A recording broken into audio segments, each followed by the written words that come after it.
مشیر خزانہ خیبر پختونخوا مزمل اسلم نے معاشی شرح نمو 2.7% ہونے کو مسترد کر دیا۔ دعویٰ کیا کہ معاشی شرح نمو 2.7% نہیں بلکہ منفی ہے۔ قومی اقتصادی سروے پر اپنے رد عمل میں مشیر خزانہ خیبر پختونخوا مزمل اسلم نے معیشت میں بہتری کے حکومتی دعوے مسترد کر دیے۔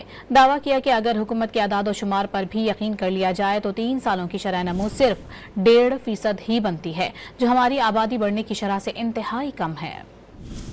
حکومت نے اعلان کیا ہے کہ 2.7% اس سال کی جی ڈی پی گروتھ ہے، اور انہوں نے پچھلے سال اس کا ٹارگٹ رکھا تھا 3.6%۔ اصل میں سمجھتا ہوں کہ 2.7% نہیں ہے، وہ جو ہے منفی پہ ہے یا برابر پہ۔ اب سالوں میں شرح نمو جو ہے ان کی، اب آپ اندازہ لگائیں کہ شرح نمو جو ہے پہلے سال 2024-22-23 میں جو پہلا سال تھا اس میں منفی 0.2، عمران خان کو جب نکالا 6.5% سے سیدھا منفی 0.2 پہ آئے۔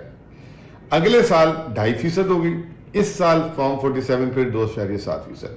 اگر حکومت کے اعداد و شمار سے بھی جاتے ہیں تو یہ آبادی ہماری 2.5% سے بڑھ رہی ہے، اور یہ جو ہماری جو شرح آئی ہے 3 سالوں کی آئی ہے تقریباً 1.5% کے حساب سے، یعنی کہ جتنی آبادی تھی اس سے زیادہ ہماری جو ہے وہ ہوئی، کیا کہتے ہیں، کم گروتھ ہوئی۔